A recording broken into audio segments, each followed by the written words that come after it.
మన ప్రభువు అయిన యేసుక్రీస్తు నామములో మీ అందరికీ నా హృదయపూర్వకమైన వందనాలు, దేవునికి స్తోత్రాలు.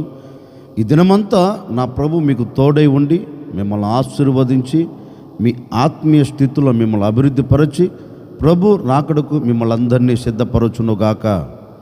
పరిశుద్ధ గ్రంథములో నుండి 27వ కీర్తన 14వ చరణాన్ని నేను చదువుతూ ఉన్నాను. మీ పరిశుద్ధ గ్రంథమైన బైబిల్ తెరచి చూడండి. యెహోవా కొరకు కనిపెట్టుకొని ఇండుము, ధైర్యము తెచ్చుకొని నీ హృదయమును నిబ్బరముగా నుంచుకొనుము. భక్తుడైన ఈ కీర్తనకారుడు తన కీర్తనలో ఒక శ్రేష్టమైన మాట రాస్తున్నారండి.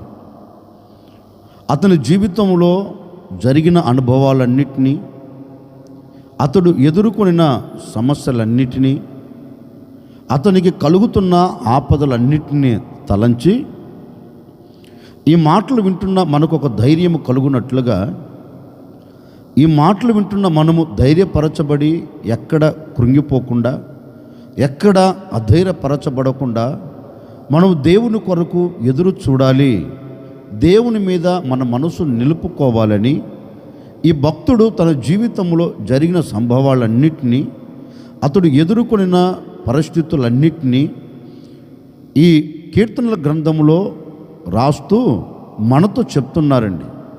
నేను ఎన్నో ఆటుపోట్లు ఎదుర్కొన్నాను, నేను ఎన్నో అవంతరాలు చూస్తూ వచ్చాను, నేను ఎన్నో కష్టాలు అనుభవిస్తూ వచ్చాను. నా అనుకున్న వారే నా మీదకి లేచారు, నన్ను గణపరిచిన వారే నాతో విరోధంగా మాట్లాడటం ప్రారంభించాడు. ఏ నోరైతే నన్ను గణపరిచిందో, ఏ చేతులైతే పూల వర్షాన్ని కురిపించాయో అదే చేతులు రాళ్ళు చేతపట్టాయి, అదే నోరు మాట్లాడని మాటలు నన్ను మాట్లాడారు, నన్ను అవమానపరిచారు. అయినప్పటికీ ఇవన్నీ నాకు ప్రతికూలంగా జరుగుతున్నప్పుడు, ఇవన్నీ నాకు ప్రతికూలంగా మార్చబడినప్పుడు నేను ఏం చేశానంటే, నేను నా దేవుని వైపు చూడటం ప్రారంభించాను, నేను నా దేవుని మీద ఆనుకోవటం ప్రారంభించాను. నా దేవుని మీద ఆధారపడి, నా దేవుని మీద ఆనుకొని, నా దేవుని నేను అడిగా, అయ్యా చుట్టూ శత్రువులు నిలిచిపోయారు. ఒక ప్రక్కేమో చుట్టుప్రక్కల ఉన్న దేశస్తులు నాకు విరోధులుగా మారారు, మరొక ప్రక్కేమో నా అనుకున్న వారే నాకు విరోధులుగా మలచబడ్డారు, మరొక ప్రక్కేమో నా కడుపున పుట్టిన కన్న బిడ్డలే కత్తి చేతపట్టి కసాయి వారిగా మారి నా ప్రాణమును తీయ చూస్తున్నారు. నాకు ఏం చేయాలో అర్థం కావట్లేదయ్యా. అన్నిటి మధ్యలో నేను నలపబడుతున్నాను, అన్నిటి మధ్యలో నేను కృంగిపోతున్నాను, నాకు ఒక ధైర్యం అంటూ లేదు, నా బ్రతుకు ఎందుకా అన్నట్లుగా నాకు ఆలోచన కలుగుతుంది, నేను ధైర్యంగా నిలిచి ఉండలేకపోతున్నాను అని దావీదు మనసులో తలంచి దేవుని దగ్గరకు వచ్చి దేవుణ్ణి అడగటం ప్రారంభించాడు. దేవుణ్ణి అడగటం ప్రారంభించాడండి. ఎప్పుడైతే దేవుణ్ణి అడగటం ప్రారంభించారో దేవుని యొద్ద నుండి ఒక ధైర్యముతో కూడిన మాట, దేవుని యొద్ద నుండి ఒక ధైర్యంతో కూడిన మాట దావీదుకు వస్తుందండి. దావీదు, ఎందుకు కంగారు పడతావు, ఎందుకు అధైర్యపరచబడతావు? నిబ్బరము కలిగి ధైర్యముగా ఉండు, నిబ్బరం కలిగి ధైర్యం తెచ్చుకో, నేను నీకు తోడులేనా? ఒకప్పుడు నీవు అరణ్యములో ఉండినప్పుడు నేను నీ ప్రక్కలేనా? చీకట్లో నువ్వు నడిపించబడుతున్నప్పుడు నేను నీకు వెలుగుగా లేనా? సింహపు నీ ఎదుట నిలబడినప్పుడు సింహాన్ని చంపగలిగిన శక్తి, ధైర్యం నేను నీకు ఇవ్వలేదా? నువ్వెందుకు కంగారు పడతావు? ధైర్యం తెచ్చుకో, నువ్వు ధైర్యముగా ఉండు అని దావీదుకు దేవుడు ధైర్యమును ఇచ్చేయండి.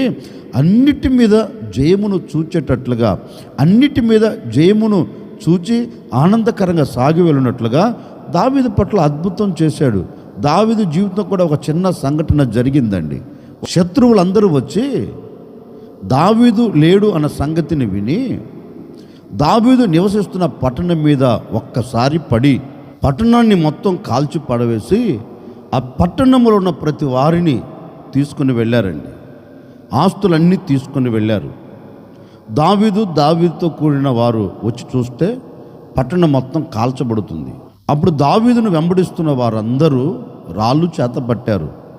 ఒకప్పుడు వీరెవరు? దావీదును వెంబడించిన వారెవరు? ఏమీ లేనివారండి, అప్పులతో కూరుకొని పోయినవారు, ఎన్నో శ్రమలు అనుభవిస్తున్నవారు. ఇప్పుడు దావీదుతో వచ్చారు కదా, అలాంటి ఇబ్బందులు ఏమీ లేవు. ఆనందకరంగా ఉన్నారు, ఆనందకరంగా జీవిస్తూ వస్తున్నారు. ఎప్పుడైతే తనకు కలిగిన వారు దూరమైపోయారన్న సంగతిని విని చూచారో, మరుక్షణం దావీదును పొగిడిన వారే, దావీదును గణపరిచిన వారే, దావీదు మీద పూల వర్షం కురిపించిన వారే ఇప్పుడు రాళ్ళు చేత పట్టడం ప్రారంభించారండి. రాళ్ళు చేత పట్టి దావీదును చంపాలని లేనిపోని మాటలు మాట్లాడుతూ దావీదును హీనపరుస్తున్నారు, హేళన చేస్తున్నారు, అవమానపరుస్తున్నారు. అప్పుడు దావీదు ఏం చేశారో తెలుసండి? తిన్నగా దేవుని దగ్గరికి వెళ్ళి తమ దేవుడైన యెహోవాను బట్టి ధైర్యము తెచ్చుకొని, అప్పటి వరకు దావీదు నిబ్రము కలిగి ధైర్యముగా నిలిచి ఉండలేకపోయాడు.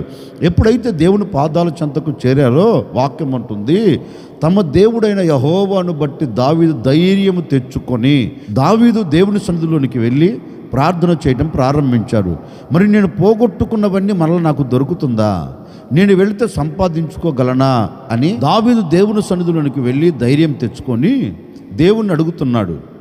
ఇప్పుడు నేను వెళితే పోగొట్టుకున్నవన్నీ తెచ్చుకోగలనా, సంపాదించుకోగలనా, వెళితే వారు నాకు దొరుకుతారా అని అడిగితే దేవుడు అంటారు, నీవు భయపడవలసిన అక్కర్లేదు, నేను నీతో కూడా ఉంటాను. నువ్వు ధైర్యం తెచ్చుకుని వెళ్ళు, నీకు కలిగిన సమస్తం పోయింది కదా, అన్నిటిని నేను మరలా నీ చేతులకు అప్పగిస్తాను అని దేవుడు దావీదును ధైర్యపరిస్తే, దేవుని బట్టి దావీదు ధైర్యం తెచ్చుకొని తిన్నగా వెళ్ళి సమస్తమును తెచ్చుకొని ఆనందకరంగా బ్రతికారండి. నిజమే, దావీదు పోగొట్టుకున్నవన్నీ ఎందుకు సంపాదించుకోగలిగారు అంటే దేవుని సన్నిధిలో ధైర్యాన్ని తెచ్చుకున్నాడండి. అంటే దేవుని మీద ఆధారపడ్డాడు, దేవుని కొరకు కనిపెట్టాడు. నా ప్రభు తప్పక కార్యం చేస్తాడు, నేనెందుకు కంగారు పడాలి, నా దేవుడు అద్భుతం చేస్తాడని ఆయన మీద ఆధారపడి, ఆయన మీద ఆశపడి, ఆయన కొరకు కనిపెట్టుకొని ఆయనను అడిగితే పోగొట్టుకున్న సమస్తమును దేవుడు దావీదుకు దయచేశాడండి. నేను కూడా ఈ ఉదయకాల సమయంలో చెప్పాలి అనుకున్న మాట ఏంటంటే, ఒకవేళ దావీదుకు కలిగిన వేదన నీకు కలిగిందేమో, ఒకవేళ దావీదుకు కలిగిన పరిస్థితులు నువ్వు ఎదుర్కొంటున్నావేమో, ఎన్నో అవమానాలు, ఎన్నో నిందలు, ఎన్నో కష్ట క్లిష్ట పరిస్థితుల్లో నిలిచిపోయి, ఒకవేళ ఎందుక ఈ జీవితం, ఎందుక ఈ బ్రతుకు, నా అనుకున్న వారందరూ విడిచిపెట్టారు, కట్టుకున్నవాడు కాదంటున్నారు, ఉన్నవారు వద్దంటున్నారు, కడుపున పుట్టిన బిడ్డలు నన్ను నిందిస్తున్నారు, ఏంటా అని ఒకవేళ అనాలోచనగా నువ్వు అడుగులు వేస్తున్నావా? భయపడవలసిన అక్కర్లేదు. యెహోవా కొరకు కనిపెట్టు, నీ కొరకు కార్యము చేయగలిగిన దేవుని మీద నువ్వు ఆధారపడు, మనుషుల మీద ఆధారపడవద్దు. ఇప్పటి వరకు మనుషుని మీద ఆధారపడ్డావు, ఇప్పటి వరకు అధికారుల మీద ఆధారపడ్డావు, ఇప్పటి వరకు అధికారులను ఆశ్రయించావు, ఇప్పటి వరకు అధికారులను నమ్ముకున్నావు, అధికారులను నమ్ముకున్నావు, కానీ నమ్ముకున్న నీ జీవితానికి ఏం కలిగింది మేలు? ఏం కలగలేదు కదా. ఈనాటి వరకు అవమానపరచబడుతూనే ఉన్నావు, ఈనాటి వరకు కన్నీరు కారుస్తూనే ఉన్నావు. ఓ సేవకుడిగా ఈ ఉదయకాల సమయంలో నేను మీతో చెప్పాలి అనుకున్న మాట ఏంటంటే, ఏ కష్టము కలిగినా, ఏ నష్టము నీకు కలిగినా, ఏ అవమానము నీవు చూస్తున్నా, ఏ నిందలు నీవు భరిస్తున్నా, నా అనుకున్న వారందరూ నీ మీద అసూయపడుతున్నా, పొగిడిన వారి నిన్ను అవమానపరుస్తున్నా, పూల వర్షం కురిపించిన వారి రాళ్ళు చేత పట్టినా ఏం కంగారు పడవలసిన అక్కర్లేదు. ఇది జరగదు అనే ఆలోచన నీకు అవసరం లేదు. నీవు ఈరోజు యెహోవా కొరకు కనిపెట్టు చూడు, యెహోవా మీద ఆధారపడి చూడు, నేను ప్రకటించే యేసు క్రీస్తు మీద నీవు ఆనుకొని చూడు.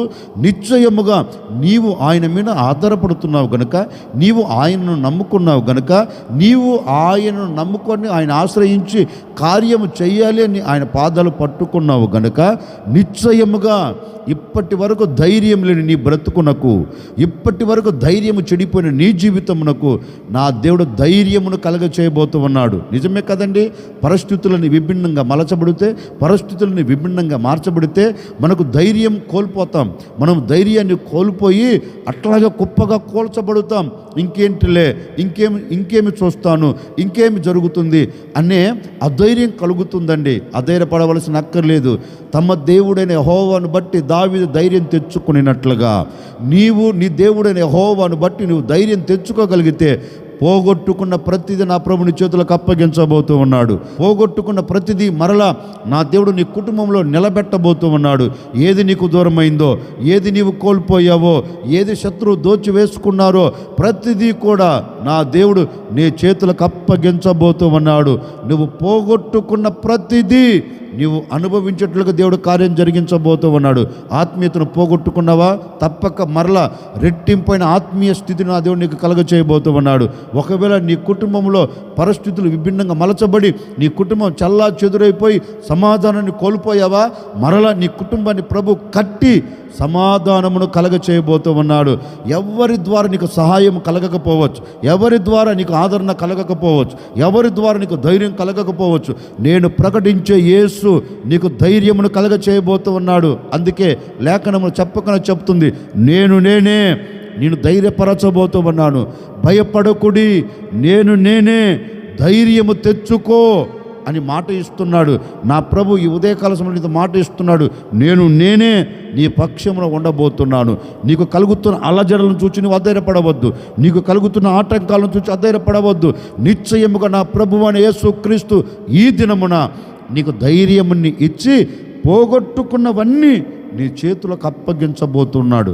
అవన్నీ జరగాలంటే ఈరోజు ఆయన కొరకు నువ్వు కనిపెట్టి చూడు, ఆయన కొరకు నువ్వు కనిపెట్టి ఆయన మీద ఆధారపడి చూడు.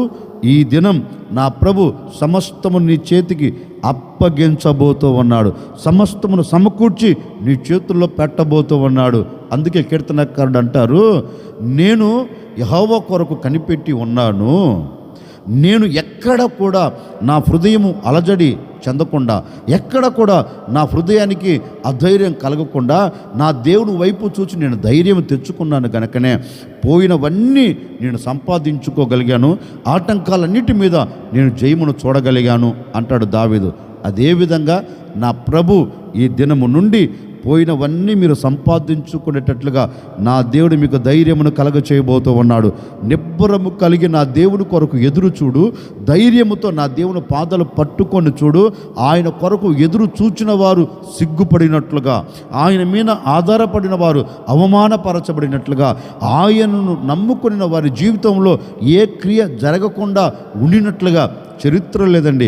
నమ్మిన వారి పట్ల అద్భుతం చేశాడు, ఆధారపడిన వారి పట్ల ఆశీర్వాదకరంగా నిలబెట్టాడు. మరి ఆయనను ఆశ్రయించిన వారి ఎడల ఆపదల మధ్యలో ఆదుకొన్నాడు, అద్దరికి చేర్చాడు.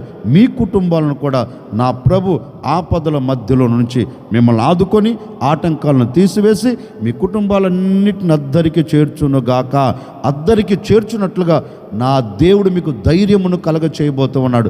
ఆ ధైర్యముతో మీరు గమ్యము చేరుదురుగాక, అన్నిటి మీద మీరు జయము పొందుకొని సాగి వెళ్ళుదురుగాక.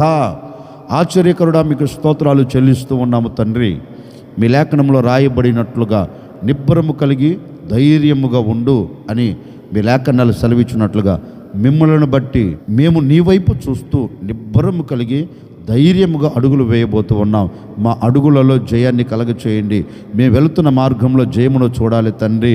ఈ దినమంతనైనా మీ బిడ్డలు ధైర్యాన్ని తెచ్చుకొని పోగొట్టుకున్నవన్నీ సంపాదించుకునేదానికి, దూరమైపోయినవన్నీ మరలా వారికి సమీపంగా మలచబడినట్లుగా మీరు సహాయం చేయండి. ప్రతి కుటుంబం సమాధానముతో, ఆనందముతో, సంతోషముతో సాగి వెళ్ళినట్లుగా నాయన ఈ బిడ్డలు బ్రతుకు దినములన్నిట ధైర్యాన్ని తెచ్చుకొని సాగి వెళ్ళినట్లుగా మీరు కార్యాన్ని జరిగించమని యేసు నామములు అడిగి వేడుకొనుచున్నాము తండ్రి, ఆమెన్.